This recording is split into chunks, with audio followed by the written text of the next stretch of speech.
he always plays well defensively because he's very disciplined. That being said, you know, they missed some shots that they could easily make too. So that's what happens when you have one of those nights. Usually it's pretty good defense and missing some shots, excuse me, that you could normally make.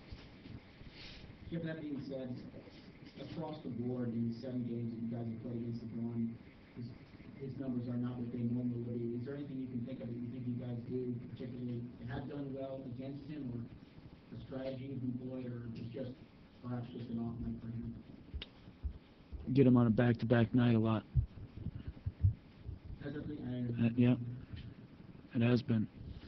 And then Deke, you know, he knocks a star player out. He knocked him out. He knocked McGrady out. So, you know, with Deke, you know, it's like that was one time, you know. So there's,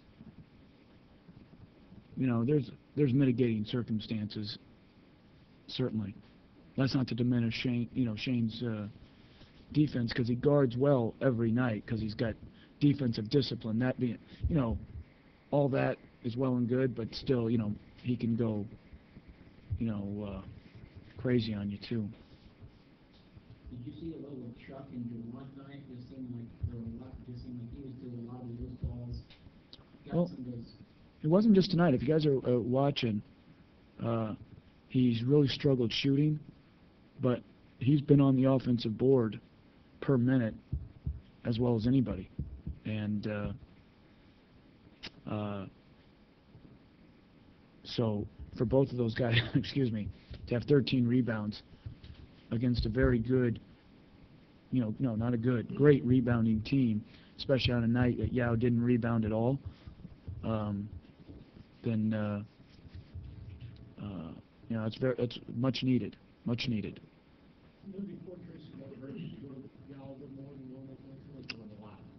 Well, I think trying to, you know, sometimes you can stray away from who you are, and I thought we played much more in character tonight, inside out, and still, you know, obviously a heavy reliance on the 3, but maybe not as much. You know, like Luther's play to Yao when they had cut it to 14, he turned down what would have been a decent 3-point look to drive it, and then made a play to Yao, so turning down a decent shot to get a great shot is always what you're striving for.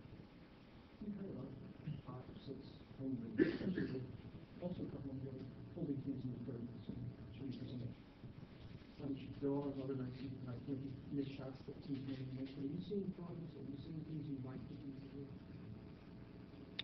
Yeah, we do some depending on the night. We do some decent things, and I thought our energy level was a little bit higher tonight, and yeah, I think we've done some decent things at times. Still a little bit leery about some of our defense.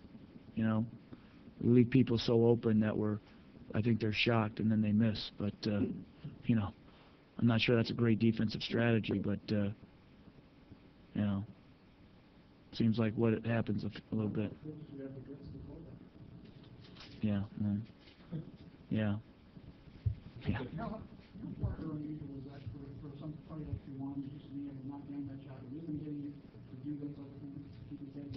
Well, I think it goes beyond that, Fran. I think it goes to always been a starter.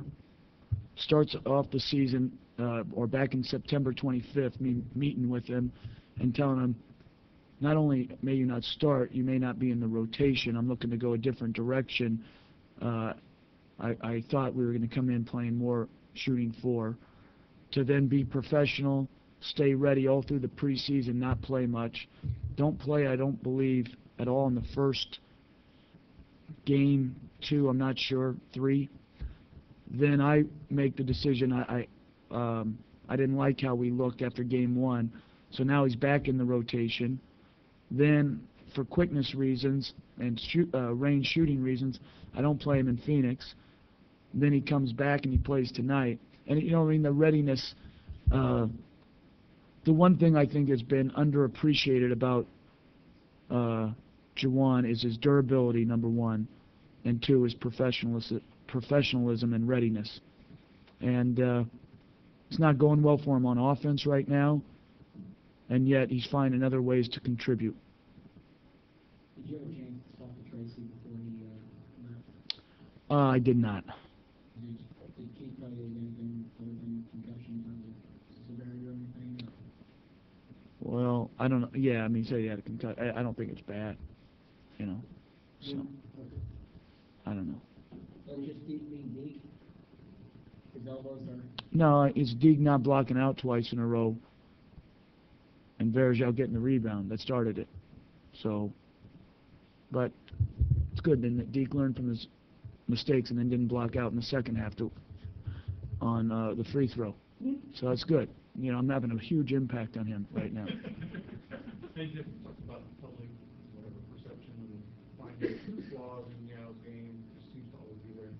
Second quarter, when Tracy's out, assertiveness, I mean, he seemed to have an extra step there. He did, and then he went through a rough patch in the third when they were doubling him, and then he figured it out and he made two great plays, one to Juwan out of the double for a layup, and then one to Rafer.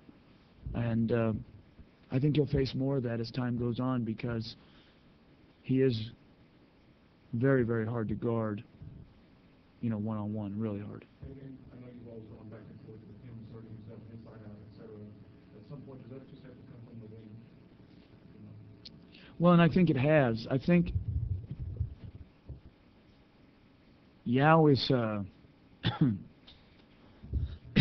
you don't have to prod him as much now to be a hungry scorer. I think he's well aware of how many guys we're down right now. But even before that, even if we were full strength, I think he knows half-court offense is his time. And we're going to go through him quite often. And I think he accepts that responsibility. I really do.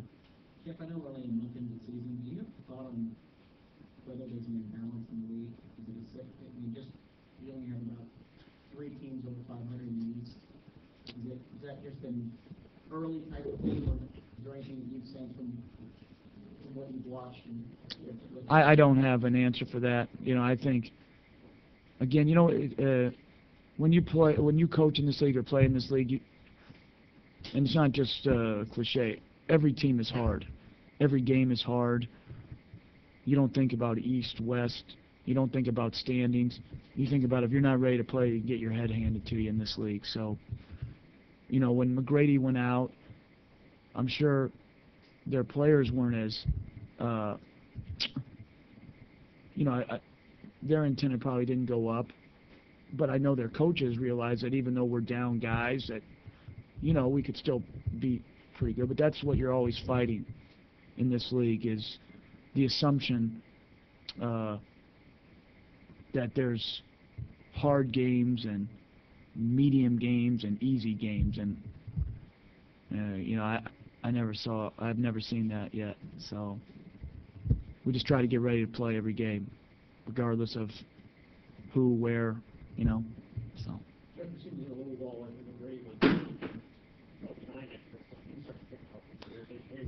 Well, I think it's more, we're going to struggle to score without him. You know, not only does he create offense for himself, but others. So, you know, we're going to have a harder time scoring when he's out. But I liked how we handled the whole, you know, injury thing. I think our guys are ready to play for the most part, give you a good solid effort, and some nights it's not good enough, some nights it is. Thank you. Oh, we put it on him last night now. We put it on him. 24-3, man. Nice. Thanks.